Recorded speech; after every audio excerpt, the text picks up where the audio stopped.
فقیر بادشاہ کے دربار میں جا نکلا نا تو کہا کہ بادشاہ یہ تخت و تاج کیا ہوتے ہیں، اس کی کوئی قیمت نہیں ہے۔ تو بادشاہ ہنس کے کہنے لگا اس فقیر کو باہر نکالو، اسے کیا پتا ہے کہ تخت و تاج کیا ہوتے ہیں، اس کی لذت کیا ہوتی ہے۔ جب خدام کھڑے ہوتے ہیں استقبال کر رہے ہوتے ہیں، جب تخت پہ بیٹھے اور ساری رعایا نیچے بیٹھی ہوتی ہے، اس نے کہا نکالو فقیر کو، اس کو کیا پتا۔ بادشاہ ایک دن شکار کرنے گیا تو وہاں اس کا گھوڑا جو ہے وہ سرکش ہو گیا اور ایسی جگہ پہ لے گیا کہ جہاں نہ پانی تھا اور نہ کوئی اور چیز۔ بادشاہ وہاں ہانپ رہا ہے کہ وہی فقیر مشکیزہ ڈالے ہوئے گزرا اور آواز دے رہا ہے پانی لے لو، پانی لے لو۔ بادشاہ کی تو موت واقع ہونے والی تھی، آخری ہچ کہ ہاں تمہارے پاس ہے کوئی قیمت پانی دینے کی؟ اس نے کہا میں بادشاہ ہوں اس ملک کا۔ اس نے کہا ہوتے ہوگے، مجھے غرض نہیں ہے، میں تو بیچتا ہوں پانی۔ اس نے کہا بابا میں بادشاہ ہوں، جو مانگو گے میں دوں گا، مجھے پانی دو، میں مر رہا ہوں۔ اس فقیر نے کہا آدھی حکومت لگے گی۔ اس نے کہا آدھی لے لینا، مجھے پانی تو دو، کیونکہ مر گیا تو ساری جائے گی۔ اس نے پانی کا گھونٹ دیا، پیاس کی شدت تھی، جب پانی کا کٹورا اس نے منہ سے لگایا تو پانی حلق میں اٹک گیا۔ اب پھر دوبارہ مصیبت بن گئی تو اس فقیر نے کہا کہ میں حکیم بھی ہوں، اگر کہو تو تمہارا علاج کر دوں۔ اس نے کہا ضرور کرو، لیکن اس نے کہا میں یوں ہی نہیں کروں گا، آدھی باقی حکومت بھی لگے گی، وہ بھی لکھ دو۔ اس نے چمڑے کے اوپر لکھوا لیا، ساری حکومت لکھوا لی اور اس نے اس کا علاج کیا فوری۔ جو اس کے پاس ٹوٹکا ٹونا تھا تو اس کا پانی حلق سے نیچے اتر گیا۔ بادشاہ گھوڑے پہ بیٹھا واپس آیا، وقت گزر گیا، عرصہ بیت گیا۔ بادشاہ پھر تخت پہ بیٹھا تھا، وہی فقیر بھیس بدل کے دوبارہ آ گیا۔ پھر اس نے نصیحت کی کہ آخرت کو یاد کرو، یہ دنیا کچھ نہیں ہے، 4 دن کی کہانی ہے۔ بادشاہ نے کہا تو میرا خیال ہے پہلے بھی کبھی آیا تھا، تو نہیں سمجھتا تخت و تاج کی لذت کیا ہے۔ اس نے کہا اس کی کوئی قدر و قیمت نہیں ہے، چھوڑ اسے، آخرت سب کچھ ہے۔ تو اس نے کہا نکالو اس فقیر بابے کو، یہ اس دن بھی آیا تھا تو آج پھر آ گیا ہے، اپنی راہ لے بابا۔ اس فقیر نے اپنے تھیلے سے وہ چمڑے کی دستاویز نکالی جس کے اوپر اس نے ساری حکومت لکھ کے دی تھی۔ اس نے کہا بادشاہ یہ ہے تیری حکومت کی قیمت، صرف 2 گھونٹ پانی، جس پر تو نازاں ہے، جس پر تجھے فخر ہے، تو قبل اس سے سورج مغرب سے طلوع ہو جائے، توبہ کا دروازہ بند ہو جائے، سانسیں اٹک کے حلق تک آ جائیں اور ہماری زندگی کا دفتر سمیٹ دیا جائے، اور پھر پچھتائیں ہائے جو چند لمحے ضائع کیے، ہائے جو زندگی برباد کی وہ کیوں برباد کی۔ کل کے پچھتاوے سے بہتر آج کا پچھتاوا، زندگی پلٹ ہوگا، وقت پر کافی ہے ایک قطرہ بھی آب خوش ہنگام کا، جل گیا جب کھیت برسا می تو پھر کس کام کا۔ آئیے میں اور آپ اپنی زندگی کو مالک کی چوکھٹ پہ، مالک کی دہلیز پہ لے جائیں، اس کے حضور سچی توبہ کریں، رجوع لائیں، اپنے گناہوں سے معافی مانگیں، وہ کریم ایک آنسو سے سارے گناہ معاف کر دے گا۔ اپنی آخرت کی تیاری کریں، کاروبار دنیا بھی کریں، لیکن اصل ہماری زندگی آخرت کی زندگی ہے۔ صحابہ کو خندق کھودتے دیکھا تو پیار آیا تو یہی کہا اللہم ان العیشہ عیش الاخرہ، اے اللہ زندگی تو آخرت کی زندگی ہے، فاغفر للانصار والمہاجرہ، میرے انصار کو بھی بخش دے، میرے مہاجروں کو بھی بخش دے۔ تو اللہ تعالی ہم سب کی مغفرت فرمائے۔ ایک مخلوق وہ ہے کہ جو خاشات کے سائے میں جیتی ہے، پروان چڑھتی ہے، بڑھتی ہے، وہ بہائم ہیں۔ اور ایک مخلوق وہ ہے کہ جن کی تسبیح، ذکر، سجدہ اور قیام ہی غذا ہے۔ اور یہ تیسری مخلوق حضرت انسان ہے کہ اب یہ اس دوراہے پہ کھڑی ہے، چاہے لڑک کے ادھر چلی جائے، چاہے پرواز کرے تو فرشتوں سے بھی آگے گزر جائے۔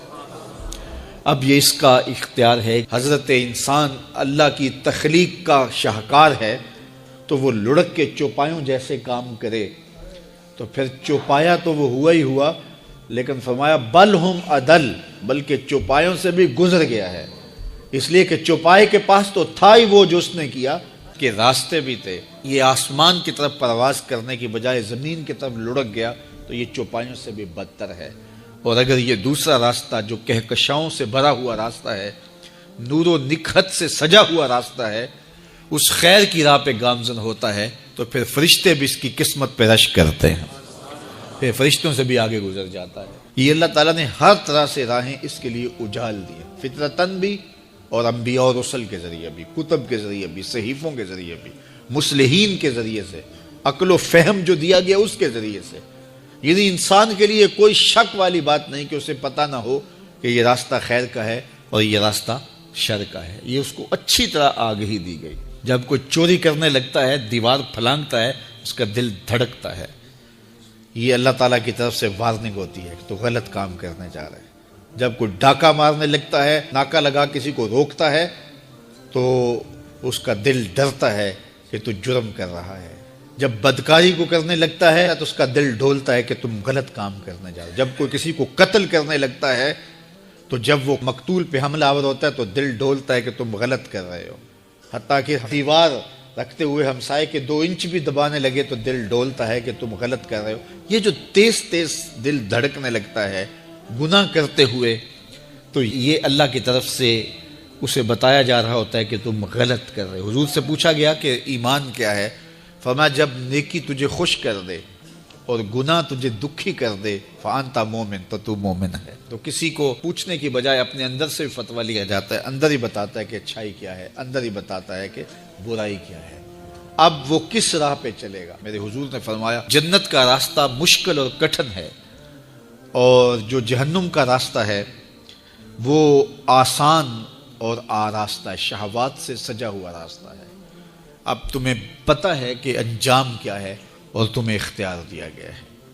بعض لوگ اختیار کو اللہ کی رضا سمجھ لیتے ہیں، تو یہ بات جانیے کہ اللہ کی رضا میں اور اس کی مشیت میں بڑا فرق ہے۔ بعض لوگوں کی رسی اللہ نے دراز کی ہوتی ہے تو لوگ کہتے ہیں اللہ راضی نہیں ہے تو ایسا کیوں ہے؟ یہ کون سی کہانی ہوئی؟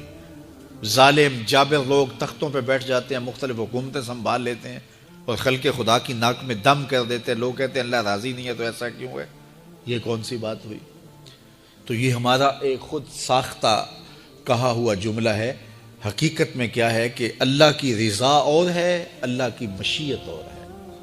یہ اللہ نے ہاتھ دیے ہیں، اللہ کی رضا یہ ہے کہ ان ہاتھوں سے اچھے کام کیے جائیں۔ آنکھیں دی ہیں تو ان آنکھوں سے قرآن مجید کی تلاوت کی جائے، اللہ کی قدرت کی نشانیاں دیکھی جائیں، لیکن ان آنکھوں کو شہوات سے بھر دیا جائے، ان ہاتھوں کو ظلم سے بھر دیا جائے تو اللہ روکتا نہیں ہے۔ ایسا نہیں ہے کہ بندہ گالی دینے لگے تو زبان ٹیڑھی ہو جائے، ایسا نہیں ہے کہ بری نظر سے آنکھوں کی بینائی کمزور ہو جائے، ایسا نہیں ہے تھپڑ مارنے لگے تو ہاتھ رک جائے، ایسا نہیں ہے کہ وہ مے خانے کی جانب چلنے لگے تو پاؤں کی انگلیاں ٹیڑھی ہو جائیں، چلا نہ جائے، ایسا نہیں ہے۔ یہ اللہ کی مشیت ہے، اس نے قدموں میں طاقت رکھ دی، جدھر جانا چاہیں جائیں، اس نے اختیار بھی دیا ہے، لیکن یہ اس کا دیا گیا اختیار ہے، یہ اس کی مشیت ہے، لیکن اس کی رضا یہ ہے کہ یہ قدم اٹھیں تو مسجد کی جانب جائیں، یہ قدم اٹھے تو دکھیے کی مدد کے لیے جائیں، رزق حلال کمانے نکلیں، یہ زبان بولے تو قرآن کی تلاوت کرے، یہ لب کھلیں تو احادیث رسول کے نغمے ہوں، خیر خواہی کے کلمات ہوں، مخلوق خدا کی بہتری کی بات ہو۔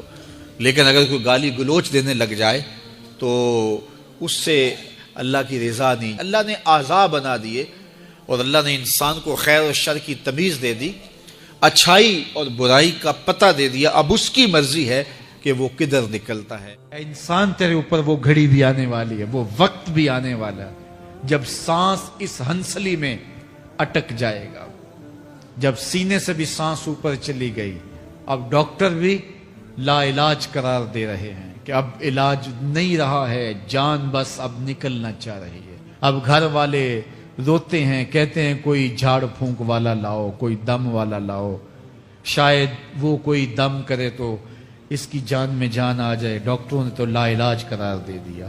اللہ فرماتا ہے یہ تو جھاڑ پھونک والے کو ڈھونڈ رہے ہیں، لیکن جس کی سانس یہاں اٹکی ہے وہ سمجھ گیا ہے اب موت آ گئی ہے، اس کو یقین ہو گیا ہے کہ اب موت کے لمحے آ گئے ہیں، اب میں بچ نہیں پاؤں گا، اب آنکھیں تاڑے لگی ہوئی ہیں۔ اللہ وہ منظر بیان کرتا ہے، صاحب یہ وقت آنے والا ہے جب دونوں انگوٹھے باندھ دیے جائیں گے، جب ناک میں روئی ٹھونس دی جائے گی، جب چٹے لباس میں کفن دیا جائے گا، جب غسال کے سامنے بے بس پڑے ہوں گے یہ محل، یہ کوٹھیاں، یہ بنگلے جس کو سویر شام لگ کے حلال حرام کی تمیز کیے بغیر بنایا تھا، غوث اعظم رضی اللہ تعالیٰ عنہ بولے مکان بنا رہا ہے، بسیں گے اور حساب تو جا کے دے گا، اور یہ تو ایک رات بھی تجھے اس گھر کے اندر نہیں رکھیں گے کہ چلو ایک رات مہمان رکھ لیں. کہتے ہیں نہیں نہیں، مہمانوں نے بھی جانا ہے تو جلدی کرو، اس کو سپرد کراؤ، وہ تو تیرا لباس بھی پھاڑ کے اتاریں گے، خود غسل دینے کے لیے تیار بھی نہیں ہے، تجھ سے خوف آنے لگا ہے، جا کمائے آج کتنے نہیں تیرے کر دے. آج تو وہ تیرے ساتھ تجھے غسل دینے کے لیے آمادہ نہیں ہے. اولا لکا فاولا ثم اولا لکا فاولا. تیری خرابی آ پہنچی، ہاں تیری خرابی آ پہنچی. ایحسب الانسان ان یترک سدی. انسان دنیا میں یہ گمان کرتا ہے اس کو سدا چھوڑ دیا جائے گا. آج تو مفتی شہر ہے، آج تو علامۃ الدہر ہے، آج تو قاضی القضات ہے، آج تو منسٹر ہے، آج تو وزیر اعظم ہے، آج تو پہلوان ہے، آج تو شہزادہ ہے، آج تو بادشاہ ہے، آج تو زوراور ہے. آج تیری طاقت کے کیا کہنے. آج شیروں کو تو نچا لیتا ہے، ہاتھیوں کو تو بٹھا لیتا ہے. تیری صورت نکھرتی ہے، تیرے ہونٹ گلابی ہیں اور تیری نرگسی آنکھیں ہیں، تیرے ریشمی بال ہیں اور تیری خوبصورت رنگت ہے. تو چال چلتا ہے تو لگتا ہے قیامت چل رہی ہے. تیرا قد رانا جو ہے وہ صنوبر کو شرماتا ہے. تیری گفتار کے تنتنے ہیں. جس نے اتنی خوبصورت شکل ماں کے رحم میں بنائی، کیا وہ ہڈیوں کو جوڑ کے دوبارہ انسان نہیں بنا سکتا؟ وہ دوبارہ انسان بنائے گا اور پھر تجھے اپنے حضور کھڑا کرے گا. اور ایک حدیث میں آتا ہے اللہ بندے کو اپنے حضور کھڑا کرنے کے بعد اپنے سامنے سے ہٹنے نہیں دے گا جب تک 5 سوال نہیں پوچھ لے گا. ان عمرہ ہی فیما افنا ہو. اس کی عمر کے بارے میں پوچھے گا کہاں ضائع کی. اس کی جوانی کے بارے میں پوچھا جائے گا جوانی کہاں گزار کے آیا ہے. مجنوں تو نہیں بنا رہا، خواہشات کا اسیر تو نہیں ہو گیا، دیوانوں کی طرح زندگی تو نہیں گزار کے آ گیا. تیری جوانی کسی چوک میں تو نہیں گزری، تیری جوانی آوارگی میں تو نہیں گزری، ساری رات سوشل میڈیا کے اوپر گندگی اور غلاظتیں تو نہیں دیکھتا رہا. تیری جوانی گزری کہاں ہے؟ اگر کوئی جواب نہ ہوا تو پھر کیا جواب دے گا؟ اور وہ کتنا خوش نصیب ہوگا جو کہے گا مالک میری جوانی سجدوں میں گزری، میری جوانی قیام میں گزری، میری جوانی رکوع میں گزری. جوانوں اپنی زندگی کو مالک کی دہلیز پہ لے آؤ. جوانی وہی ہے جو مالک کی چوکھٹ پہ گزرے. اپنے دل کا تعلق جوڑو. عشق کرنا ہے تو پھر آمنہ کے لال سے کرو. محبت کا رشتہ ان سے جوڑو، تعلق کا ربط ان سے قائم کرو. جوانی کو دین کی راہ پہ ڈالو. اللہ اکبر. سنو میرے حضور کا فرمان، انا حبیب اللہ، میں اللہ کا حبیب ہوں. پھر فرمایا الشاب التائب حبیب اللہ. جو جوان جوانی میں توبہ کرے وہ بھی اللہ کا حبیب ہے. آؤ اللہ کے حبیب بن جاؤ. جب آپ اپنی ساری زندگی اللہ کے نام کر دیں گے تو پھر وہ پوری کائنات تمہارے نام کر دے گا. کی محمد سے وفا تو نے تو ہم تیرے ہیں، یہ جہاں چیز ہے کیا لوح و قلم تیرے ہیں. گزرتے ہوئے لمحے اتنی تیزی کے ساتھ گزر رہے ہیں کہ بس کروٹ بدلتے ہی زمانہ کہیں کا کہیں پہنچ چکا ہوتا ہے. جن ایام میں ہم نے آنکھ کھولی اور شعور کی منزلوں میں قدم رکھے، پوری دنیا تیزی کے ساتھ کروٹ بدل رہی تھی. بالخصوص پاکستان کے اندر، ہندوستان کے اندر، بر صغیر کے لوگوں کی ایک نئی دنیاوی نشأت تھی. پرانی قدروں کی جگہ نئی قدریں متعارف ہو رہی تھی. خاندانی روایات ٹوٹ رہی تھیں اور دنیا گلوبل ولیج بن رہی تھی. وہ کلچر، وہ تہذیب جو مخصوص علاقوں کا حصہ تھا وہ دیہاتوں میں منتقل ہو رہی تھی. تو ہم نے اس مختصر عرصے میں بہت کچھ ٹوٹتے بنتے دیکھا ہے، اور بالخصوص جو لوگ دیہاتوں میں رہے ہیں اور اس وقت دور موجود کا کلچر اور 30-35 سال ماضی کا کلچر، اس کا موازنہ کریں تو ہم ایک دنیا سے دوسری دنیا میں منتقل ہو چکے ہیں۔ آج سے 35 سال قبل ہم ایک اور جہان میں تھے جس میں قدریں اخلاق کی پامال نہیں ہوئی تھی، جس میں شرم و حیا کے جوہر موجود تھے، جس دور میں بیٹیاں برہنہ سر نہیں ہوتی تھیں، جس دور میں نوجوانوں کی آنکھوں میں شرم و حیا کی بجلیاں تھیں۔ ایک شخص کی بیٹی پورے گاؤں کی بیٹی خیال کی جاتی تھی، سمجھی جاتی تھی، مانی جاتی تھی۔ ہم نے وہ لمحے بھی دیکھے ہیں جب بیٹیاں رخصت ہوتی تھی، پوری بستی آنسو بہاتی تھی۔ اور یہ بہت پرانی بات نہیں ہے، 30-35 سال پہلے کی کہانی ہے۔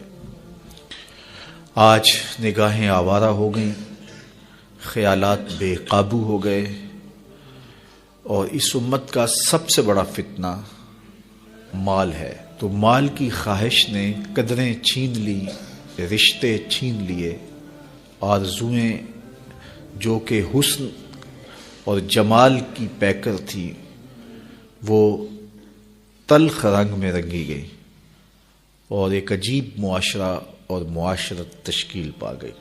آج انسان کا دشمن ہو گیا ہے۔ جو کام سانپ کرتے تھے آج وہ انسان کر رہے ہیں۔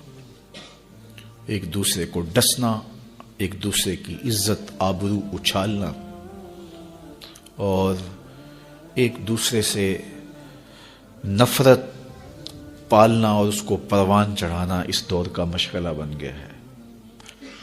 تو جو ہی موسم بدلتے ہیں، رتیں تبدیل ہوتی ہیں، تو ماضی یاد آتا ہے تو دل کتنا افسردہ ہو جاتا ہے۔ جنہوں نے وہ زمانہ نہیں دیکھا ان کے لیے تو حالات اور طرح کے ہوں گے، اور جنہوں نے ماضی کی حسین قدریں دیکھی ہیں ان کے لیے یقیناً یہ دور اتنا آسان دور نہیں ہے۔ لیکن مایوس نہیں ہونا چاہیے، اپنی زندگی کو اللہ اور اس کے رسول کے راستے پہ لگانے کی کوشش کرنی چاہیے، پاکیزہ ماحول کی تلاش میں نکلنا چاہیے۔ اچھا ماحول اچھائی کی قدریں اور اچھائی کی قوتوں کی نشت کا ذریعہ ہوتا ہے، اور برا ماحول اچھے لوگوں کو بھی برا بنا دیتا ہے۔ آپ گاجر کاٹ کر کے شکر یا چینی کے محلول میں ڈال دیں، اور اسی گاجر کا دوسرا حصہ نمک کے محلول میں ڈال دیں، اور 8 دن کے بعد دیکھیں ایک جانب مربع بن چکا ہوگا، دوسری جانب اچار بن چکا ہوگا۔ گاجر ایک ہے لیکن ماحول کے فرق سے اس کی حیت تبدیل ہو گئی۔ پاکیزہ ماحول کے ساتھ جو لوگ وابستہ رہتے ہیں انہیں خیر ملتی ہے، اور اگر وہ خیر کے کسی ماحول سے وابستہ نہ ہوا تو شر کا ماحول اس کے تقدس کو اور اس کی پاکیزگی کو، اس کی عفت کو، اس کے شرم و حیا کو اور اس کی اقدار عالیہ کو زائل کر دے گا۔ تو صاحب آؤ اس تھوڑی سی زندگی کو اللہ اور اس کے رسول کے نام پہ گزار دیں۔ دنیا کی کسی چیز سے، کسی وجود سے، کسی ذات سے محبت کا ربط و رشتہ قائم ہو جائے تو اس کے امتحان بڑے کٹھن ہوتے ہیں، اور منزل تک پہنچنے کے لیے رسوائیاں بھی گوارا کرنا پڑتی ہیں، کٹھن مقامات بھی گزرنے ہوتے ہیں، حالات کا جبر اور تلخیاں سہنا پڑتی ہیں، اور 1000 کاوشوں کے بعد ایک معمولی سی منزل نصیب ہوتی ہے۔ تو اللہ کا پیار کوئی اتنا سستا تو نہیں کہ وہ بغیر مشقتوں کے نصیب ہو جائے۔ اس کے لیے کوئی رت جگہ نہ کاٹنا پڑے، کوئی مشقت نہ سہنی پڑے، کوئی ملامت گوارا نہ کرنی پڑے، کوئی دکھ نہ جھیلنا پڑے، حالات کے جبر کا مقابلہ نہ کرنا پڑے۔ یہ کیسے ہو سکتا ہے؟ جب آپ ایک متعین مختصر منزل تک پہنچنے کے لیے 1000 جتن کرتے ہیں اور بہت کچھ کھو دینے کے بعد کسی کو پاتے ہیں تو پھر اس ذات کو پانے کے لیے جو صرف کسی ایک فرد کا مقصود نہیں ہے، جو نبیوں کا بھی مقصود ہے، تو کیا اس تک پہنچنا پھر کوئی آسان کام ہوگا؟ بڑا کٹھن مرحلہ ہے۔ یہاں کھال بھی ادڑتی ہے، یہاں سولیوں پہ بھی جھولنا پڑتا ہے، یہاں فصیلے دار پہ سروں کا چراغاں بھی کرنا پڑتا ہے، یہاں بدن کی بوٹیاں لوہے کی کنگھیوں سے چھیدی جاتی ہیں، اونٹوں کے پاؤں سے باندھ کر کے الٹے سمت اونٹوں کو دھڑا کر کے بدن چیرے جاتے ہیں، یہاں زنجیروں سے کسا جاتا ہے حتیٰ کہ زنجیریں ہڈیوں تک جا پہنچتی ہیں۔ کون سا جبر نہیں جو اہل اللہ کو راہ حق میں سہنا نہ پڑا۔ سر پہ آرا رکھ کے پاؤں تک نبی چیر دیے گئے، اپنوں سے جدا ہونا پڑا، کنان کے تاریک کنووں کو آباد کرنا پڑا، مالک ابن زغر کی قید کی مشقتیں سہنی پڑی۔ وہ وقت بھی آیا کہ ایک اٹی مول پڑا اور وہ بھی خریدنے کے لیے آمادہ ہوئے۔ زمانہ دیکھتا ہے کہ اس راستے کے اندر کتنی مشکلات ہیں، کتنے دکھ ہیں اور کتنی اذیتیں ہیں۔ اس کا پانا، اس کا قرب کوئی معمولی تماشا نہیں ہے کہ چٹکی بجاتے ہوئے قرب الہی نصیب ہو جائے۔ یہ ایک بہت بڑی دولت ہے اور اس کو حاصل کرنے کے لیے لوگوں نے زندگیاں وار دیں، راہوں کی مٹی بن گئے اور حالات کے تھپیڑے سہتے سہتے منزل تک پہنچنے سے قبل ہی وہ اپنی جاں آفرین کے سپرد کر گئے۔ لیکن یہ احسان ہوا اس امت پر کہ شارٹ کٹ رستہ دے دیا گیا، مختصر راہ دے دی گئی۔ کہا کہ تم بھی اس کی تلاش میں نکلے ہو جس کی تلاش میں نکلنے والے قافلوں نے جنگل جنگل کی خاک چھانی تھی، صحراؤں میں ریت کا رزق بنے تھے، تم بھی اس کی تلاش میں نکلے ہو۔ تم جلا دیے جاؤ گے، تم مٹا دیے جاؤ گے، لیکن آؤ تمہیں ایک شجر سایہ دار بتائیں، تمہیں ایک ٹھنڈی چھاؤں بتائیں جس کے سائے میں بیٹھ کے انتظار کرو گے تو منزل تمہیں خود نصیب ہوگی۔ اور وہ کیا ہے؟ قل ان کنتم تحبون اللہ فاتبعونی، کہ اگر تم اللہ سے محبت کرتے ہو تو آسان طریقہ تمہیں بتا دیتے ہیں، میرے محبوب کی چوکھٹ پہ آ جاؤ، اللہ اکبر، جس کو تم ڈھونڈنے نکلے تھے وہ تمہیں وہاں مل جائے گا، اور تم اس سے محبت کا دعویٰ رکھتے تھے وہ تم سے محبت کا دعویٰ کرے گا، اور پھر جب تم اس کے محبوب ہو جاؤ گے تو پھر جو تم کہو گے وہ کیوں نہیں ہوگا، کیونکہ محبوبوں کی تو بات مانی جاتی ہے۔ کا ماحول جب پاکیزہ ہوگا اور اس کے اثرات مرتب ہوں گے، اور اس میں گھر کے ماحول کو سازگار بنانے کے لیے ماں باپ کا اہم جز ہے، اور جو اولادیں جوان ہو جائیں، چھوٹے بچوں کے لیے انہوں نے بھی نمونہ بننا ہوتا ہے۔ بعض اوقات ایسا ہوتا ہے کہ ماں باپ کی کوشش کے باوجود گھر کا کوئی بڑا فرد، اس کی خرابی نسلوں کے اندر در آتی ہے۔ اس لیے اس ذمہ داری کو نبھانے کے لیے پورے گھر کا ماحول جو ہے وہ خوشگوار ہونا چاہیے، اور اس میں دو بنیادی چیزیں خاص طور پہ قابل ذکر ہیں۔ ایک نماز کی وقت پہ ادائیگی، اور دوسرا قرآن مجید کی تسلسل کے ساتھ تلاوت۔ گھر کے ماحول میں اگر یہ دو چیزیں آپ لے آتے ہیں کہ جو ہی اذان ہو تو تمام افراد خانہ مصلی بچھا لیں اور مصلی بچھا کر کے نمازیں پڑھیں، اور جو مرد حضرات ہیں وہ مسجد کا رخ کریں، اس کا لازمی نتیجہ یہ ہوگا کہ اولاد کی طبع کے اندر صالحیت، پابندی وقت اور نماز کے لیے پابندی ان کی طبیعت میں پیدا ہوگی۔ اور دوسری چیز قرآن مجید کی تلاوت، اگر دونوں اوقات میں ہو، صبح بھی اور رات کو بھی تو بہت اچھا، لیکن اگر دو وقت میں ممکن نہ ہو تو ایک وقت میں صبح کے وقت قرآن مجید کی تلاوت جو ہے یہ معمول ہونا چاہیے۔ اور یہ جب معمول ہوگا تو پھر ایک پاکیزگی بھی آئے گی ماحول میں. اس کی اپنی ایک برکات ہیں. جہاں قرآن مجید کی تلاوت ہوتی ہے وہاں رحمت کے فرشتے اترتے ہیں, اور جس گھر میں رحمت کے فرشتے اترتے ہوں, اللہ اکبر, وہاں کتنی کرم نوازیاں اور کتنی رحمتیں جو ہے وہ لے کر کے ساتھ آتے ہوں گے. جس گھر میں کتا, تصویر اور جنبی یہ تین ہوں وہاں رحمت کا فرشتہ نہیں آتا.